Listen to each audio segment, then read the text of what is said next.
आत्ताच्या घडीला बिटकॉइन म्हणजे सिंपल आहे, की जसं अमेरिकेमध्ये गेल्यावर तुम्हाला डॉलरमध्ये ट्रान्झॅक्शन करावं लागतं. बरोबर. आपण वेगवेगळ्या भारतामध्ये देशात चलन बरोबर बदलतं. प्रत्येक देशाचं चलन आहे आणि त्या वेगवेगळं. देशाचा त्या चलनावर कंट्रोल आहे. आणि व्हॅल्यू आहे त्याची. बरोबर. म्हणजे आपल्याला 89 रुपयाला एक US डॉलर बरोबर. घ्यावा लागतो. बरोबर. 25 रुपयाला एक दिराम घ्यावा लागतो. बरोबर. हेही लोकांना नेमकं समजत नाहीये बरोबर. की दुबईचा दिराम आपल्याला 25 रुपयाला का खरेदी करावा लागतो एक. बरोबर. 89 रुपयाला अमेरिकेचा डॉलर का खरेदी करावा लागतो. बरोबर. हे पण थोडंसं तुम्ही सांगा. एक सिंपल आहे. जसं आज बघा सोन्या चांदीच्या दराची सगळीकडे आज चर्चा आहे. अच्छा. बरोबर. बरं. आज 1 किलो सोनं घ्यायचं झालं तर तुमच्याकडे ₹1.25 करोड असेल.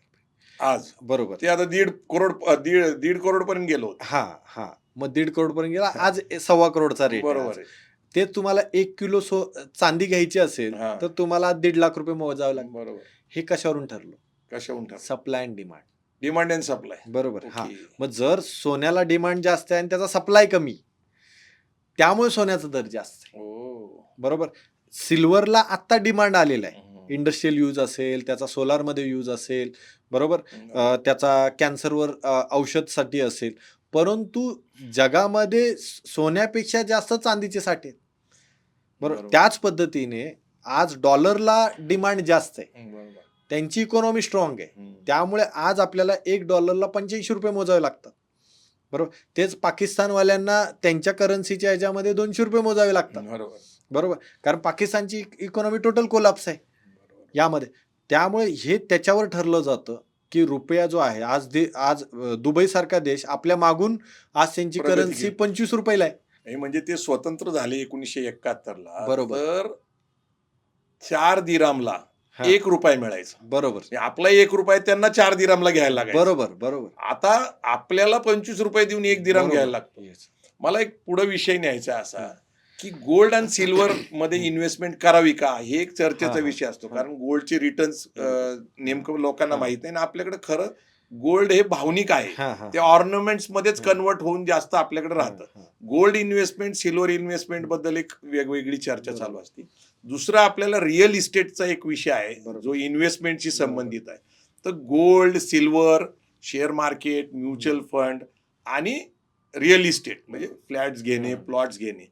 नेमकं आता हे जे सगळं इन्व्हेस्टमेंटचे फंड आहेत म्हणजे पॅसिव्ह इन्कम साठी. बरोबर. बरोबर. हे ऍक्टिव्ह इन्कम मध्ये नाही आहेत. ऍक्टिव्ह इन्कम म्हणजे काय की बा तुम्ही रोज काम करता, व्यवसाय करता, उद्योग करता, मग त्यातनं कधी तुम्हाला 10%, 15%, 20% बरोबर. रिटर्न मिळतं. टर्नओव्हरवर तुम्हाला रिटर्न मिळतं.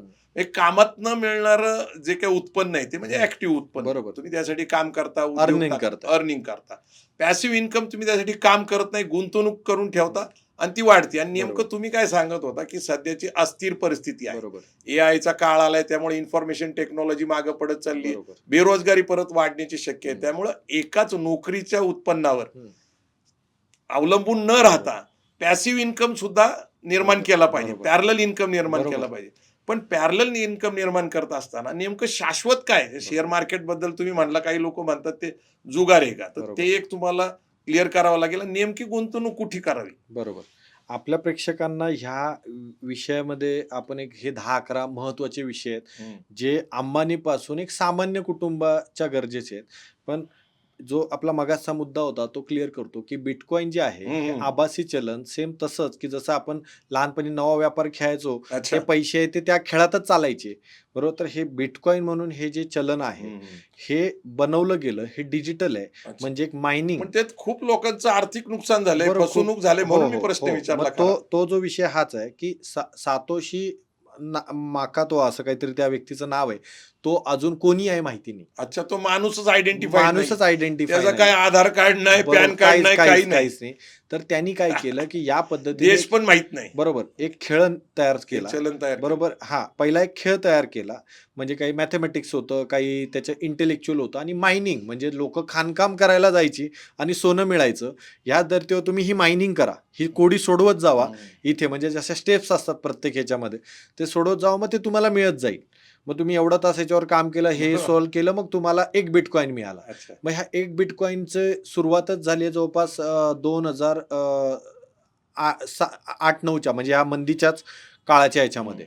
आणि त्याचं म्हणणं असं होतं की आम्हाला असं एक चलन बनवायचं आहे जे जागतिक स्तरावर कुठेही चालेल. सगळीकडे स्वीकारलं जाईल बरोबर, म्हणजे 220 देशामध्ये. बरोबर ओके. त्या पद्धतीने. आणि मग त्याला कोणाची मान्यता भिन्नतेची गरज आहे. अच्छा.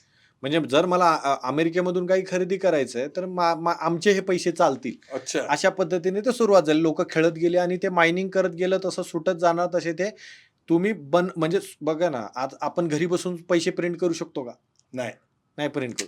पण ते कोडी सॉल्व्ह करून तुम्हाला ते पैसे मिळतात. आरबीआयच्या माध्यमातून नाशिकमध्ये बरोबर. प्रिंटिंग प्रेस आहे आणि वर्षानुवर्ष तिथंच चलन छापलं बरोबर. जातं. आणि तेलगीने त्याचाच कुठेतरी हे करून ती तेलगी मशीन स्कॅम तर महाभयंकर स्कॅम आहे. बरोबर. स्टॅम्पचा मग असेल, नोटांचा असेल. तसं आपण कोणी करू शकत नाही. आणि मग त्या माध्यमातून ते जे बिटकॉइन तयार झाले आणि त्या बिटकॉइन मधून व्यवहार व्हायला लागले. मग ज्यांना कळालं की बाबा चला मला ह्या इथे पर्स एखादी विकायला ठेवायची, तर ही पर्स ज्याला घ्यायची तर त्याला $2000 द्यावे लागतील किंवा एवढे बिटकॉइन द्यावे लागतील. ते ट्रान्झॅक्शन चालू झाले आहेत. आणि काय झालंय की खूप साऱ्या देशांनी बिटकॉइनला अजून परमिशन दिली नाही. नाही आणि दिली. कारण ज्या दिवशी बिटकॉइनला परमिशन दिली भारतात जाईल, आहे का?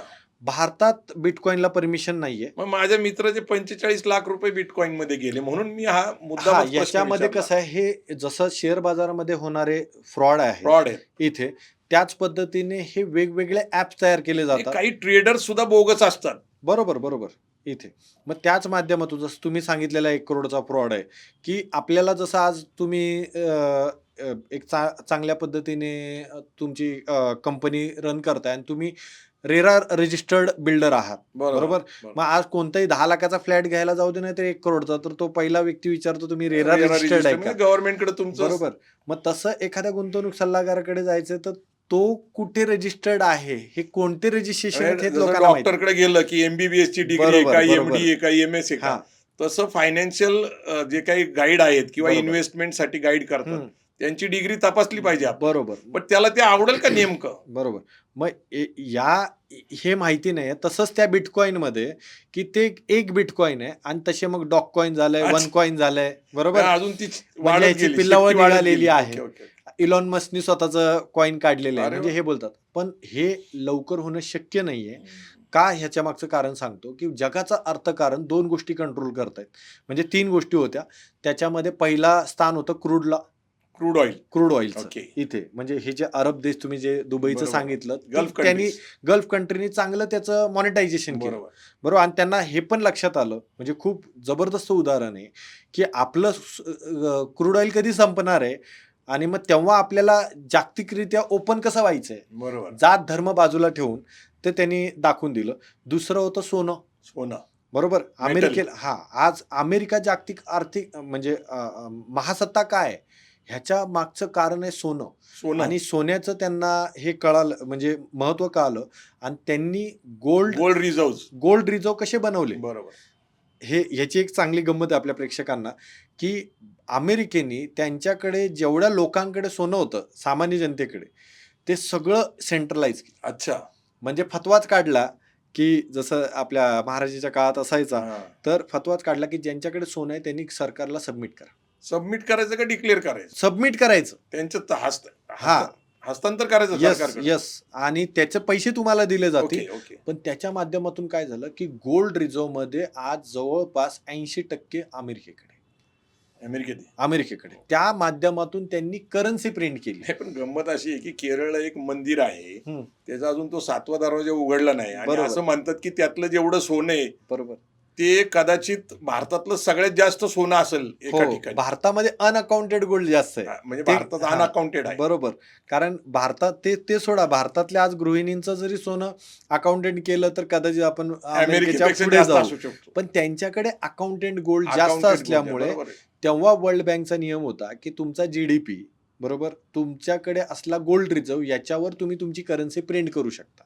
आणि त्या माध्यमातून अमेरिकेने ती करन्सी प्रिंट केली आणि वर्ल्ड बँक त्यांच्या कंट्रोलमध्ये आली. वर्ल्ड बँकच कंट्रोलमध्ये आली. यामध्ये तशी महासत्ताच येते अनेक कारणाने. बरोबर. आणि त्यामुळे ते तिथे हे झाले. मग तसंच जर बिटकॉइन जर सगळीकडे पसरले तर डॉलरचं डिव्हॅल्युएशन होईल. बरोबर. बरोबर. पण आणि ते ते अमेरिका होऊन दिला असं मला होऊ वाटत देणार नाही. नाही इथे. त्यामुळे अमेरिकेचा ज्या ज्या देशाबरोबर कंट्रोल आहे, ज्या ज्या देशावर मैत्रीपूर्ण संबंध आहेत, त्यांनी त्याच्यावर बिटकॉईनवर म्हणजे आता अमेरिकेला थांबवण्यासाठी चायना, रशिया, ब्राझील बरोबर, हे लोक एकत्र येऊन बरोबर. त्यांनी एक चलनचा विचार केला होता. बरोबर. म्हणजे आता हे जे टेरिफ वॉर जे आहे हो, ट्रम्पचं, हो, हो. ते काही असे हे काही महत्वाचे जे शक्तिवान देश एकत्र आलेले आहेत बरोबर, अमेरिकेच्या विरोधामध्ये, बरोबर. तेही एक चलन काढायचा प्रयत्न हो, ते करतात. सगळेजण आता आता आपण रुपी कॉइन आपल्या देशाने मान्यता दिलेली आहे. बरोबर. म्हणजे करन्सी म्हणजे त्याच्यामध्ये त्यांची एकच आहे, की करन्सी प्रिंट करायचा खर्च वाचेल. बरोबर. जे आज जीपेने ट्रान्झॅक्शन होते डिजिटलच होत आहेत. तिथे पैसा नाही फिरत आहे. नाही, आता रोख पैसे नसतातच खिशात. बरोबर. मग ह्याच्यासाठी जे बिटकॉईनमध्ये इन्व्हेस्टमेंट करतायत, पहिली गोष्ट तर तुम्ही ॲक्चुअल बिटकॉईनमध्ये इन्व्हेस्टमेंट करताय का? आणि दुसरी गोष्ट, तुम्ही ज्या प्लॅटफॉर्मवर इन्व्हेस्टमेंट करताय, ते प्लॅटफॉर्मवाले कुठेतरी अशा देशामध्ये बसलेत ज्याचा भारताशी काही काही करार संबंध नाहीये नाही. आणि मग ते पैसे मग ते जातात. कदाचित भविष्यात हा फ्रॉडच ठरण्याची शक्यता फ्रॉडच आहे. फ्रॉड.